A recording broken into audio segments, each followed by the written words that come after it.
vamos conversar sobre direito de família e a bioética. Estou recebendo aqui ao meu lado a querida professora Laura Levi. O nosso assunto de hoje é um assunto muito interessante, mas um assunto complexo, mas que precisa ser enfrentado por todos nós e bastante interessante. Nós vamos trazer um tema que está em volta da guerra da Ucrânia. Nós queremos saber da professora Laura o que está acontecendo em relação à reprodução assistida na Ucrânia. Nós vamos falar da barriga de aluguel também. Então nós temos muito assunto aqui para conversar hoje nesse quadro. Quero lembrar vocês de uma reportagem que saiu na Folha de São Paulo, dia 27 de fevereiro, noticiando que as clínicas de reprodução humana da Ucrânia estavam armazenando seus materiais genéticos em bunkers e provocando grande debate mundial sobre esse assunto e também retirando, as mulheres que já estavam inseminadas da Ucrânia. Então, Laura, a palavra é tua aqui, nos conte o que está acontecendo na Ucrânia em relação à inseminação artificial. Então, a grande pergunta, né? O que a guerra tem a ver, a guerra da Ucrânia com a Rússia tem a ver com a reprodução humana e qual é o impacto disso conosco? Bom, quando a gente trabalha essa temática, o que nós que já estamos trabalhando com biodireito, a gente enfrenta? É o turismo reprodutivo, tá? O turismo reprodutivo, o que é? É a busca de casais em realizarem os seus projetos parentais em outros países. Então, a Ucrânia é um destes países onde as pessoas buscam a realização da concretização de um projeto parental a partir de uma reprodução medicamente assistida, como nós chamamos. E me diz uma coisa, Laura, eu ouvi em algum momento da mídia que a Ucrânia parece que se tornou mais visada, né, para esse procedimento. Por qual motivo? Sim, o que acontece? A Ucrânia, por que tem muitos brasileiros que estão procurando realizar os procedimentos lá? Porque o valor do custo é mais baixo. Hoje, se nós compararmos, por exemplo, com a realização desses projetos nos Estados Unidos, nós temos um valor de 50% a menos. Então, essa busca em realização no estrangeiro, ela é crescente. Mas aí, ao mesmo tempo, a gente tem outros diversos países em que a gente trabalha com essa temática do turismo reprodutivo. E qual é a vantagem, muitas vezes, de buscar os outros países e não realizar aqui no Brasil? É porque fora daqui nós temos organizações, legislações diferentes. Então, muitas vezes, a gente consegue, por exemplo, realizar exames pré-implantatórios nos embriões, o que nós não realizamos no Brasil. A gente consegue um baixo custo, a gente consegue, então, outra formatação, ou então sairmos das regulamentações da nossa forma de trabalharmos com as reproduções assistidas e realizar esse projeto, então, fora do país. E me diz uma coisa, a barriga de aluguel na Ucrânia, por exemplo, ela já é regulamentada?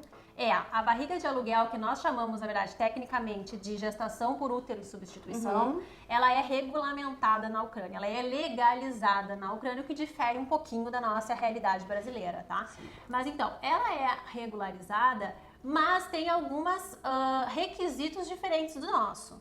Por exemplo, elas são formatadas para atender os casais heteroafetivos, né? Ela é formatada, então, para trabalhar com problemas de infertilidade, o que a nossa resolução, apesar de nós não termos, então, uma lei, mas nós temos uma resolução e ela é, neste sentido, um pouco mais aberta, um pouco mais ampla. Mas, ao mesmo tempo, nós também temos outras restrições, o que acaba fazendo com que as pessoas busquem a realização desses projetos fora do país.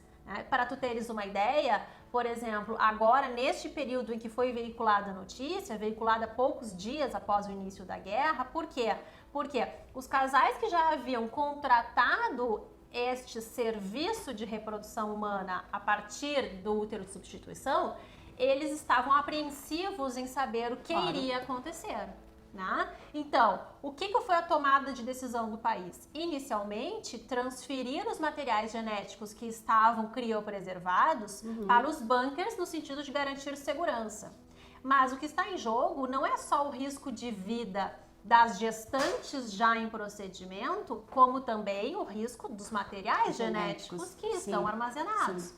Porque a queda de uma energia, o bombardeio de algum local que vá prejudicar, inclusive, a preservação desse material genético, vai causar um impacto no futuro, um impacto de quando nós formos utilizar este material genético, pode haver comprometimento. Mas quando a gente está falando só do material genético, só o óvulo congelado, e quando ele ainda não foi fecundado, essa proteção é a mesma, na verdade, a preocupação dos óvulos, né? Sim, é a mesma. A gente tem assim, ó, a reprodução humana assistida, ela engloba diversas técnicas, tá?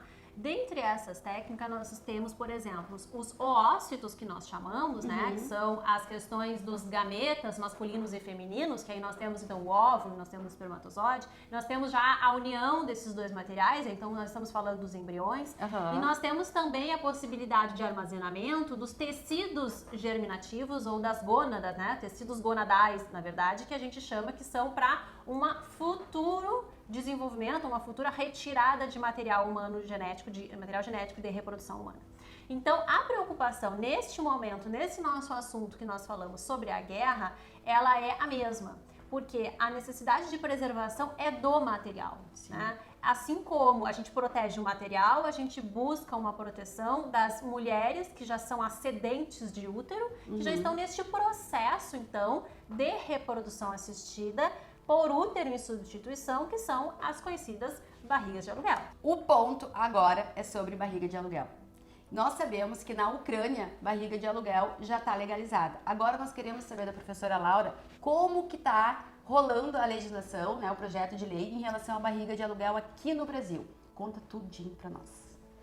Então tá, Melissa, assim, na Ucrânia nós temos uma situação de legislação bem distinta da nossa situação, tá? No Brasil, como é que funciona? Nós temos uma regulamentação do Conselho Federal de Medicina.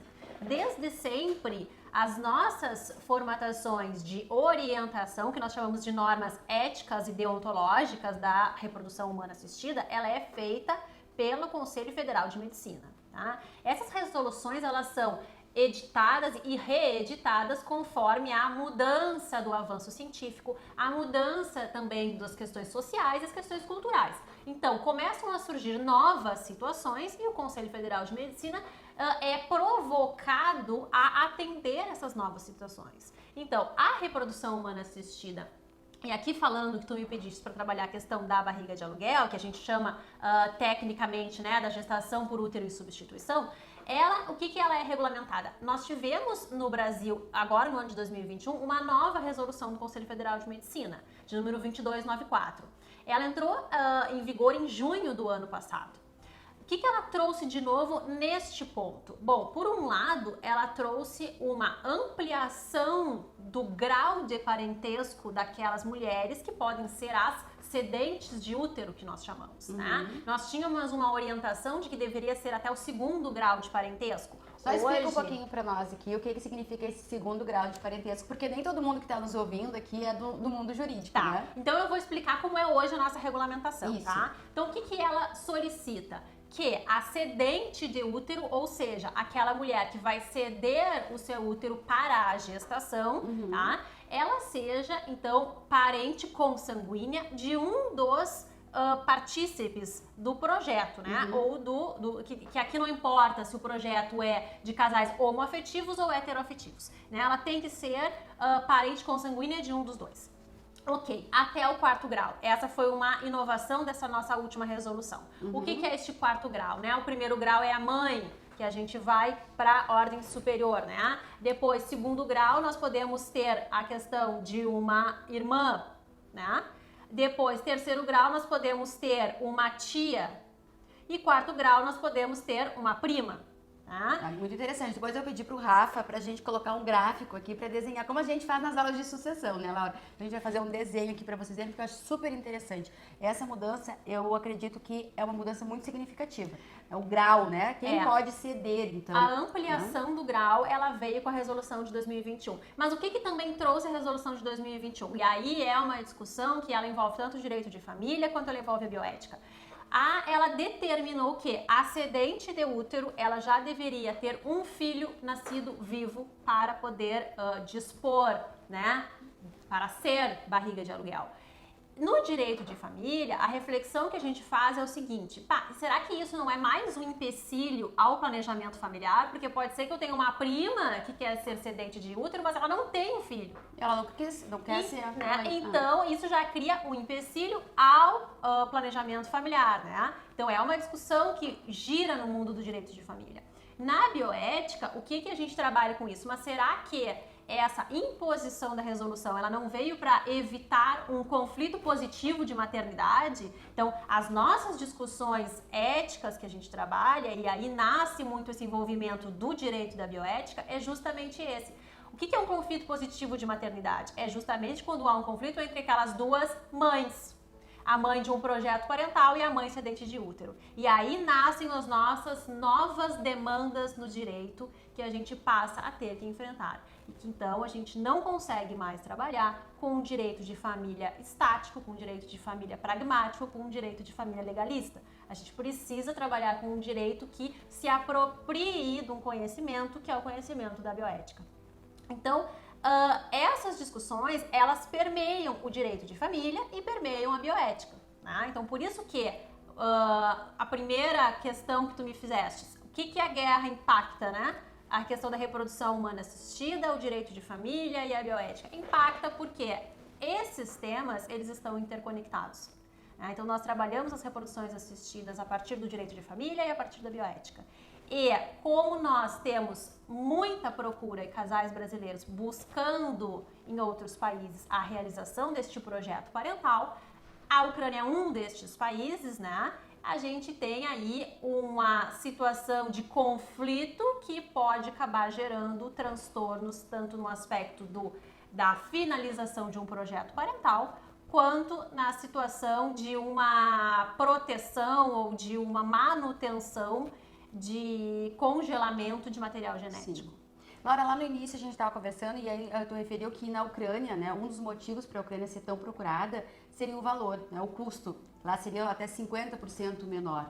Mas agora a gente está falando de barriga de aluguel, né, que eu não estou usando aqui a nomenclatura, mas só para ficar mais claro. Na Ucrânia eu posso indenizar essa barriga de aluguel. Como é que está funcionando isso no Brasil? A gente não tem essa previsão, ou seja, tem que ser gratuito, né? Eu tenho que ceder o meu útero dentro daquelas normas da resolução, né? Respeitando ali o grau de parentesco, mas eu não posso ter nenhuma remuneração por isso. Qual é a tua opinião em relação a essa remuneração, Laura?